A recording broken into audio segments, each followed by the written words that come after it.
என்னங்கார இவ்வளோ தூரம் லெஃப்ட் எடுக்கிறாரு, இவ்வளோ பொறுமையாக போகக்கூடாதுங்கக்கா. இந்த ரைடு ஆர்கனைஸுக்குமே அதுக்குன்னு ஒருத்தர் அப்பாயின்மெண்ட் பண்ணி அவங்க வந்து பார்த்தீங்கன்னா அந்த ரூட் எக்ஸ்ப்ளோர் பண்ணிவிட்டு அந்த பிளேஸ் எக்ஸ்ப்ளோர் பண்ணிட்டு எங்கே சாப்பிட்லாம் என்ன மாதிரி பண்ணலான்னு சொல்லிட்டு ஃபஸ்ட்டு தனியாக ஒரு ரைடு போயிட்டு வருவாங்களாம். அதுக்கப்புறமேட்டு தான் வந்து பார்த்திங்கன்னா ஆர்கனைஸ் பண்ணி கூட்டிகிட்டே போவாங்களா.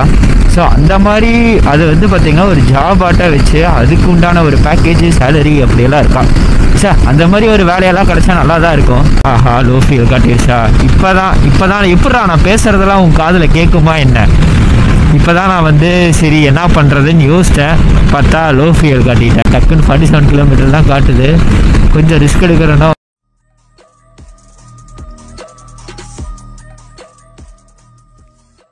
இப்போ தான் வந்து பார்த்தீங்கன்னா ஸ்ட்ராங்காக ஒரு காஃபி குடிச்சிட்டு சம்மர் ஃப்ரெஷ்ஷாக இருக்குது. And then again back to the gloves. So இந்த க்ளவுஸ் போட்டு ஒரே ஒரு டைம் இதுக்கு முன்னாடி நான் வந்து காஃபி போயிருந்தபோது போட்டேன். அதுக்கப்புறமேட்டு போடவே இல்லை. ஸோ இன்றைக்கி தான் திருப்பி போடுறேன். நான் வரும்போதே போடலான்னு நினச்சேன். சரி கொஞ்சம் தூரம் போட்டு அப்புறமேட்டு போடலான்னு. ஸோ இப்போ வியர் பண்ணிவிட்டு அண்ட் தென் இப்போ கிளம்பிட்டேன்.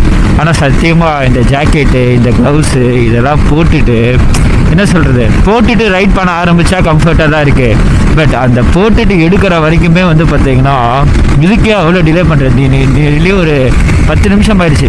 இதே பழக்கம் இருந்து போடுறவங்க டக்குன்னு போட்டு கிளம்பிடுவாங்க. ஸோ நான் இப்போ தான் பழகிட்டு இருக்கேன் இதுக்கு எல்லாத்துக்குமே. இதுக்கு ஒன்றும் அடாப்டே ஆகலை. ஸோ கரெக்டாக பிளாக் பக்கர்லேருந்து வெளில வந்து வண்டிக்கிட்ட வந்துட்டேன். அப்போ தான் பார்த்தீங்கன்னா நிறையா ஒரு பைக் சவுண்டு பார்த்தா அப்படியே யமகா வந்து எல்லா ஒரு கோஆர்டினேட் பண்ணி ரைடு போவாங்களாட்டிருக்கு. மேபி அவங்க கிளம்பி அவங்க முன்னாடியே கிராஸ் ஆகிட்டாங்க. ஒரு 15 to 20 மினிட்ஸ் கழிச்சு இப்போ தான் நான் எல்லாத்தையும் பேக்கப் பண்ணிட்டு கிளம்புறேன். போகிற வழியில் பார்த்தாலும் பார்க்கலாம். இருந்து வந்து பார்த்தீங்கன்னா ஆத்தூருக்கே கொஞ்சம் அரௌண்ட் ஒரு 20 கிலோமீட்டர்ஸ் கிட்ட இருக்க மாட்டிருக்கு. அதுக்கு முன்னாடியே நான் பிரேக் எடுத்துட்டேன். இதுக்கப்புறம் எங்கேயும் இல்லை. இதுக்கப்புறம் ஸ்ட்ரெயிட்டாக வந்து பார்த்தீங்கன்னா பிரேக்ஃபாஸ்ட்டாக அதுவும் எடுப்பானான்னு தெரியல, பார்ப்போம். அது என்னங்கிறத பொறுத்து தான். டைம் இப்போ கரெக்டாக வந்து இது வேறு இந்த க்ளவுஸையும் போட்டு அதையும் போட்டு அரௌண்ட் 9 ஆகிடுச்சு கைஸ். 2 hours கிட்ட ஆக போகுது. கொஞ்சம் டிலே பண்ணி தான் ஓட்டிகிட்ருக்கேன். டக்குன்னு சொல்லிட்டு அப்படியே அழுத்துறதில்ல. மேப் அப்பப்போ பார்க்க வேண்டியதாக இருக்குது. அண்ட் அப்பப்போ வந்து ரெக்கார்ட் ஆகுதா அந்த மாதிரியெல்லாம் பார்க்கவும் கொஞ்சம் டிலே பண்ணி தான் ஓட்டிகிட்ருக்கேன். ஸ்டில் அரௌண்ட் ஒரு 2 PM போயிடுவேன்னு நம்புகிறேன். பார்ப்போம் என்னென்ன. உள்ளே போயிடுவேண்ணா. ஓகேண்ணா. அண்ணா லெஃப்ட் இண்டிகேட்டர் போட்டு ரைட் எடுக்கிறாரு.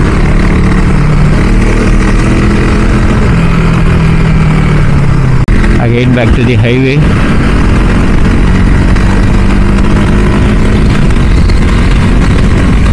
நான் சொன்னேன் பார்த்தீங்களா யமகா வந்து ஒரு ரைடு மாதிரி பிளான் பண்ணி எல்லோரும் போயிட்டுருக்காங்கன்னு. ஸோ ஆப்போசிட்டில் அப்படியே ஒரு ப்ளூ பட்டாளம் தெரியுதா. ஸோ அவங்க எல்லாம் இருந்தால் ஸோ நானும் பிடிக்க முடியாதுன்னு நினச்சேன். பட் அவங்க வந்து குரூப் ரைட்னால அந்த ஒரு கான்ஸ்டன்ட் ஸ்பீடு மெயின்டைன் பண்ணி தானே போவாங்க. ஸோ அதனால் பார்த்துட்டேன் முன்னாடி போயிட்டுருக்குறாங்க. ஸோ என்னென்ன வண்டி இருக்குதுன்னு பார்ப்போம். மோஸ்ட்லி R15 அண்ட் எல்செட் தவிர வேறு இது இருக்காது. அண்ணாங்கார இவ்வளோ தூரம் லெஃப்ட் எடுக்கிறாரு. ஓகே.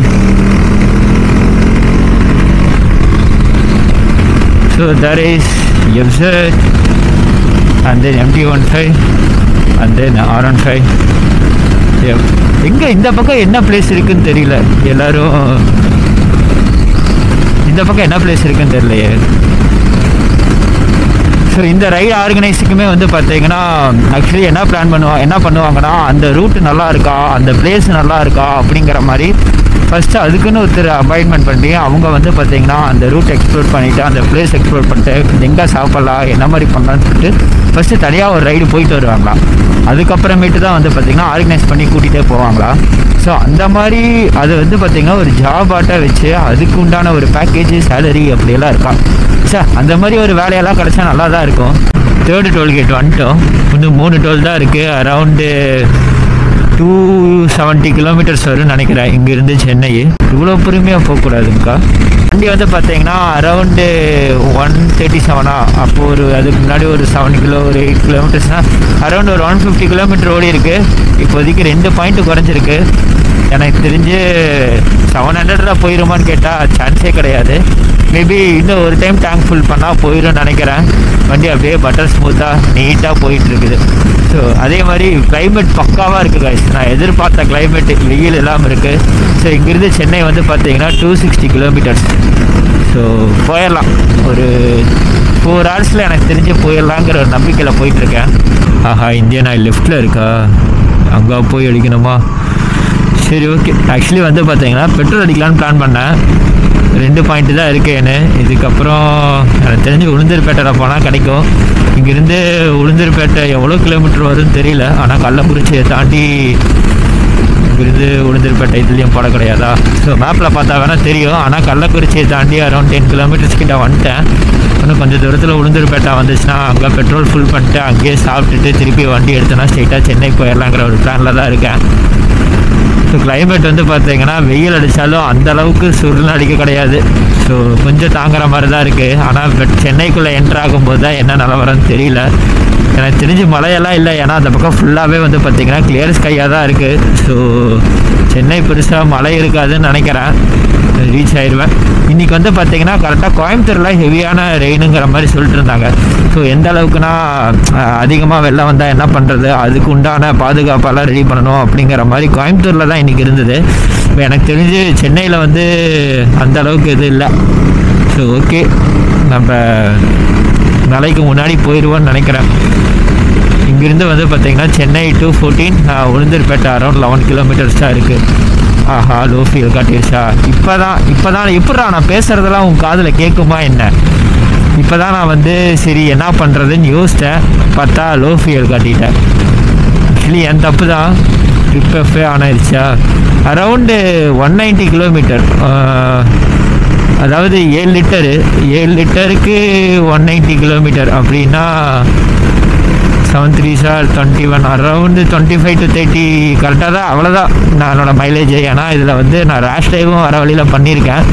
அது எவ்வளோ வீடியோவில் கட்டியிருப்பேன்னு தெரியாது. பட் ஸ்டில் ஹைவே ஏறினதும் அந்த ஒரு என்ன சொல்கிறது, ஒரு குஷியில் வந்து லைட்டாக ரேஷ் டைவ் பண்ணியிருப்பேன். ஸோ அதனால கண்டிப்பாக மைலேஜ் ஒரு முன்ன பின்னா ஆயிருக்கும். But still 25 to 30 is the nice mileage for the RC 390. ஏன்னா நேற்று நான் KTM சர்வீஸ் போயிருந்தபோது அப்போ டியூக் 250 என்கிட்ட ஒருத்தர் வந்து பேசிகிட்டு இருந்தார். அவர் என்கிட்ட மைலேஜ் கேட்கும்போது ப்ரோ அரௌண்ட் ஒரு 25 to நல்லா நீட்டாக ஓட்டினோன்னா ஒரு 30 வரைக்குமே எதிர்பார்க்கலாம், அட்லீஸ்ட் 28 எதிர்பார்க்கலான்னு. என்ன ப்ரோ சொல்கிற, டியூக் 250 நான் வச்சுருக்கேன். ஆனால் என்னோடய மைலேஜ் வந்து பார்த்தீங்கன்னா 20 தான் ப்ரோ கிடைக்குது. ரொம்ப கஷ்டப்பட்டால் தான் ஒரு 20 to 23 கிடைக்குது அப்படிங்கிற மாதிரி சொன்னாப்புல. பட் எனக்கு வந்து பார்த்திங்கன்னா கொஞ்சம் நல்லா கிடைக்குது. அவருமே ரொம்ப ஷாக் ஆனார். ஸோ ஆஹா, டக்குன்னு 47 கிலோமீட்டர் தான் காட்டுது. கொஞ்சம் ரிஸ்க் எடுக்கிறனோ, இங்கே அந்த இந்தியன் ஆயிலே அடிச்சிருக்கலாம். இந்தியன் ஆயிலில் தான் அடிப்பேன் அப்படிங்கிறது வேறு இருக்குது. பட் இன்றைக்கி அதெல்லாம் எதிர்பார்க்க மாட்டேன். பக்கத்தில் என்ன இருந்தாலும் அடிச்சிடுவேன். கொஞ்சம் நீட்டாக ஓட்டிகிட்டு ஆஹா, இப்போ வந்து பார்த்திங்கன்னா காட்டில் அதான் கொஞ்சம் பொறுமையாக ஓட்டினா அப்படியே ஒரு 90 to 100லேயே க்ரூஸ் பண்ணிவிட்டு வரட்டாமல் எங்கேயாவது ஒரு பக்கத்தில் இருக்கிற பெட்ரோல் அடிச்சிட்டோன்னா வண்டி சேஃபு. ஓகே, பார்ப்போம் எங்கே கிடைக்குதுன்னு தெரியல. கரெக்டாக வந்து பார்த்திங்கன்னா பக்கத்துலேயே ஒரு இந்தியன் ஆயில் இருக்குது. ஸோ ஜஸ்ட்டு லோ ஃபியல் காட்டி வித்தின் ஒரு 3 கிலோமீட்டர்ஸ்லேயே வந்து பார்த்திங்கன்னா நம்மளுக்கு இன்னொரு இந்தியன் ஆயில் இருக்குது. டேங்க் ஃபில் பண்ணிட்டோன்னா இந்த டேங்க் ஃபில்லில் வீட்டுக்கு போயிட்டா ஓகே தான்.